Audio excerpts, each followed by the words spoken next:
Assalamualaikum warahmatullahi wabarakatuh.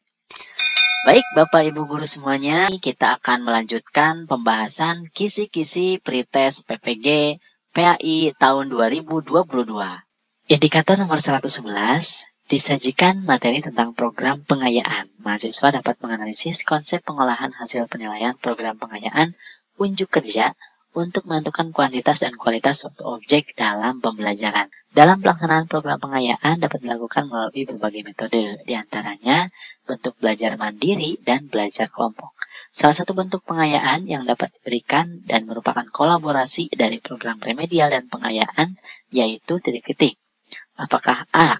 Tugas proyek dan pemadatan kurikulum, B. Tugas proyek dan penelitian ilmiah, C. Tutor sebaya dan pengembangan latihan, D. Tutor sebaya dan penelitian ilmiah, atau E. Tutor sebaya dan pemadatan kurikulum. Kita coba lihat pembahasannya. Nah, untuk program pengayaan, ya ini adalah pemberian pembelajaran yang diberikan kepada peserta didik yang telah mencapai atau melampaui KKM. Nah, fokus pengayaannya adalah pendalaman dan perluasan dari kompetensi yang dipelajari. Ingat, jadi ada pendalaman dan ada perluasan.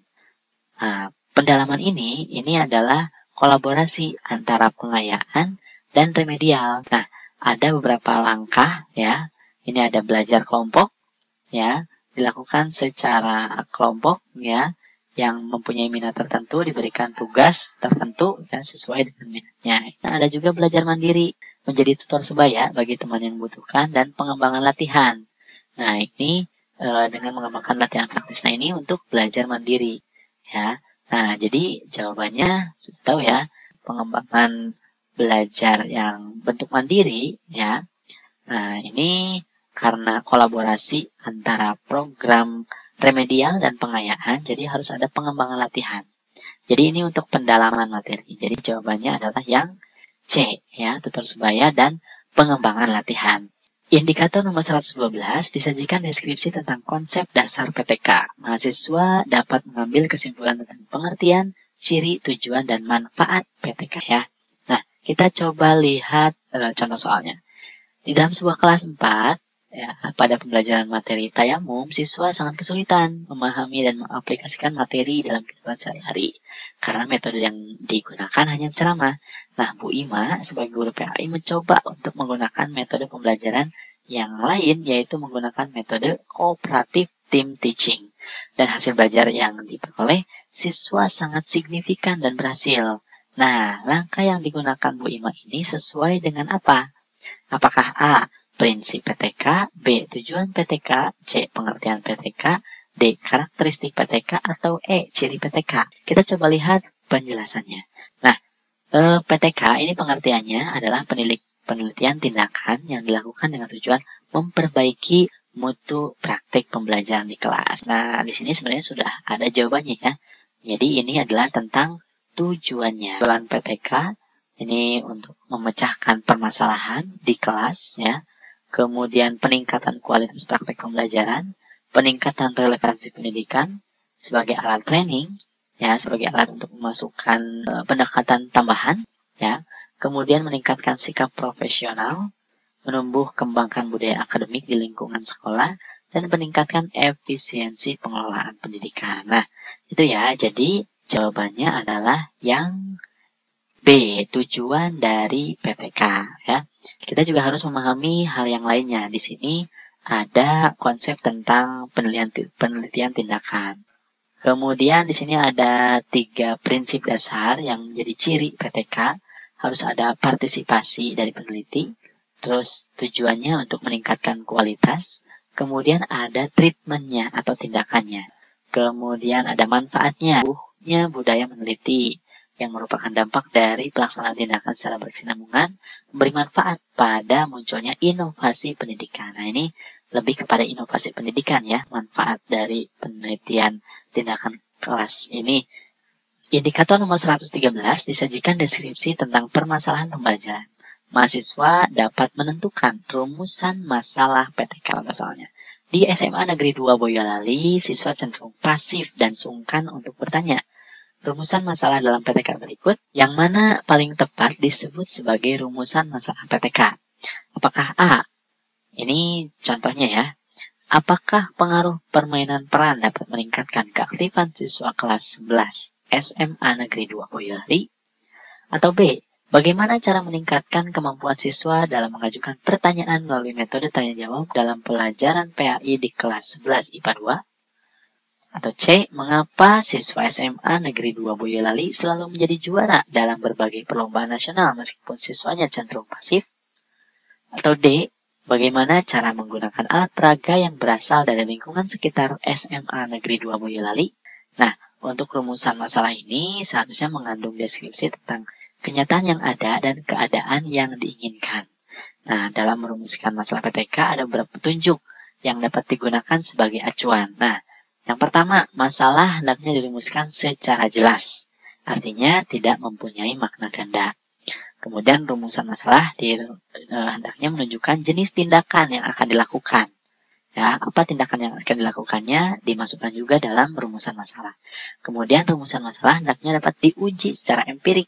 Artinya dengan rumusan masalah itu memungkinkan dikumpulkannya data untuk menjawab pertanyaan tersebut. Nah, jadi kira-kira jawabannya yang mana nih? Ya, jawabannya yang tepat adalah yang B ya. Bagaimana cara meningkatkan kemampuan siswa dalam mengajukan pertanyaan melalui metode tanya jawab dalam pelajaran Bahasa Indonesia di kelas 11 IPA 2. Nah, indikator nomor 114 disajikan deskripsi tentang masalah pembelajaran. Siswa dapat menentukan tindakan solusi yang sesuai dalam PTK.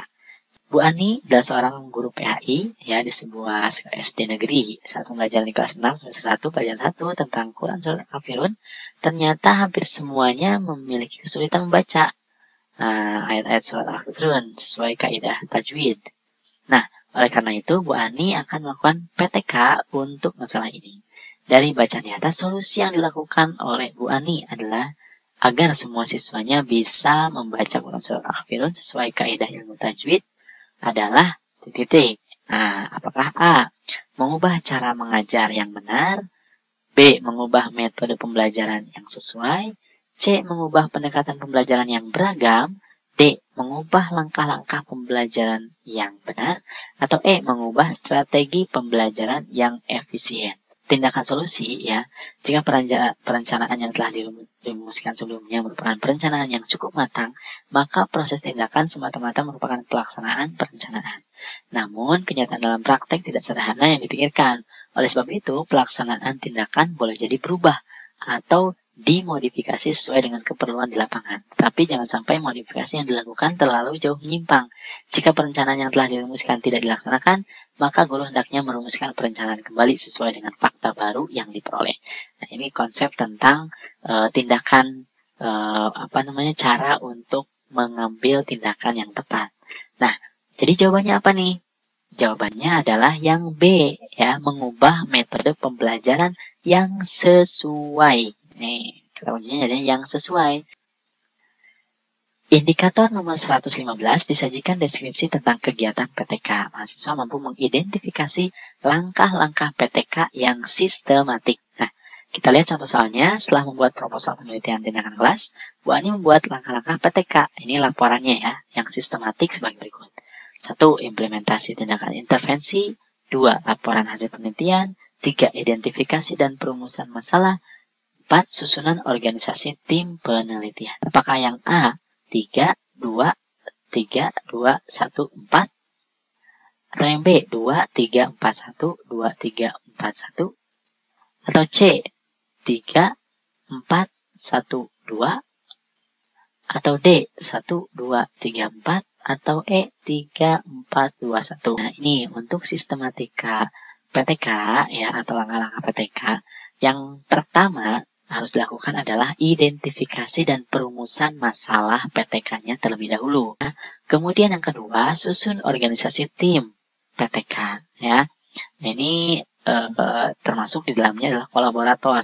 Siapa yang nanti akan menjadi observer ya, kolaboratornya siapa gitu. Nah, ini yang kedua. Kemudian yang ketiga adalah implementasi ya, pelaksanaannya, tindakan intervensi.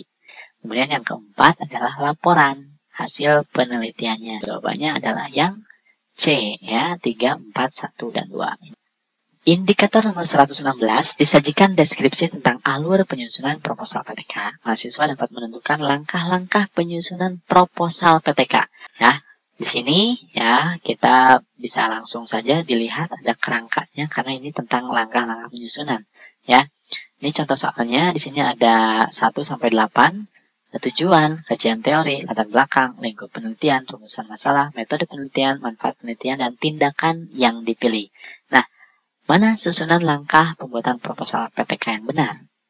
Ini proposal penelitian tindakan kelas ini memberikan rancangan yang cukup jelas dan akurat tentang judul, masalah, kajian teori, hipotesis, dan lain sebagainya. Ini untuk perencanaannya, untuk melaksanakan PTK, ini menyiapkan rancangan, mengalokasikan waktu, menyiapkan pedoman, menyiapkan tes kompetensi kognitif, menyiapkan tes IK, menyiapkan format, menyiapkan angket, dan lain sebagainya. Ini untuk instrumen-instrumennya.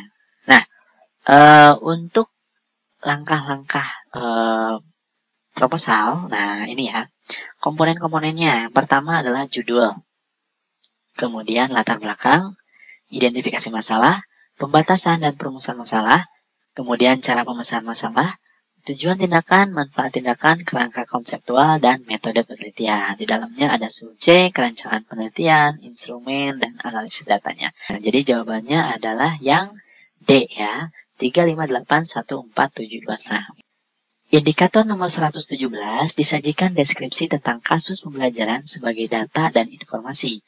Mahasiswa dapat menentukan teknik pengumpulan data yang tepat dalam PTK soalnya. Banyak teknik yang dapat digunakan untuk melakukan pemantauan dalam penelitian tindak kelas. Penggunaan setiap teknik tentu saja ditentukan oleh sifat dasar data yang dikumpulkan. Riwayat tertulis, deskriptif, longitudinal tentang apa yang dikatakan atau dilakukan perseorangan dalam kelas Anda dalam suatu jangka waktu dinamakan titik-titik. Nah, apakah catatan harian, catatan lapangan, deskripsi perilaku ekologis, analisis dokumentasi, atau catatan anekdot? Kita lihat pembahasannya. Nah, ini ada banyak teknik ya untuk mengumpulkan data. Pertama, catatan anekdot. Ini adalah riwayat tertulis, deskriptif, longitudinal tentang apa yang dikatakan atau dilakukan perseorangan dalam kelas dalam suatu jangka waktu tertentu. Nah, berarti ini tentu saja ini jawabannya tadi sudah ada ya. Jawabannya adalah yang E ya. Ini catatan anekdot. Kemudian ada juga catatan lapangan. Ya, ini sejenis catatan anekdot, tapi mencakup kesan dan penafsiran subjektif. Nah, kemudian ada deskripsi perilaku ekologis. Kemudian ini ada catatan harian. Kemudian ada log. Kemudian ada kartu cuplikan butir. Terus ada portofolio. Kemudian, nah ini yang biasanya digunakan ya, kebanyakan itu adalah angket atau kuesioner. Kemudian ada wawancara. Kemudian ada sosiometrik untuk mengetahui apakah individu disukai atau saling menyukai atau lain sebagainya. Ya. Kemudian ada checklist, ya, ada rekaman pita, kemudian ada rekaman video, kemudian ada foto dan slide, ini juga bagian dari teknik pengumpulan data, dan ada penampilan subjek penelitian pada kegiatan penelitian. Nah, indikator nomor 118 disajikan deskripsi tentang data dan informasi pembelajaran. Mahasiswa dapat mengidentifikasi teknik pengolahan dan analisis data. Nah, kita lihat contoh soalnya. Sebuah data PTK menunjukkan hasil bahwa nilai rata-rata setelah penggunaan metode tertentu adalah 82,3. Setelah sebelumnya tanpa menggunakan metode tersebut mendapatkan nilai rata-rata 63,4. Dari data tersebut dapat diketahui bahwa PTK tersebut menggunakan analisis data apa?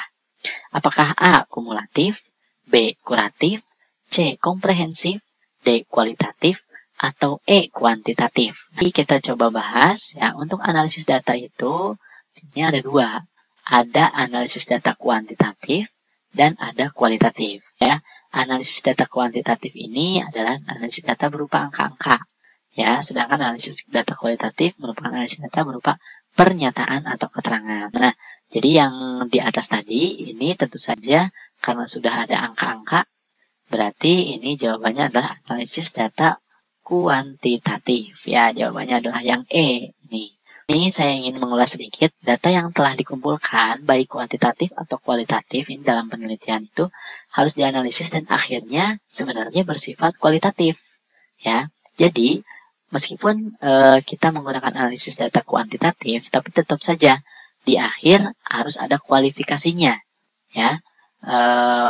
Dari data kuantitatif itu, ya, analisis data kualitatifnya seperti apa, gitu, menjadi keterangan, menjadi pernyataan. Nah, itu hasil dari sebuah penelitian, ya.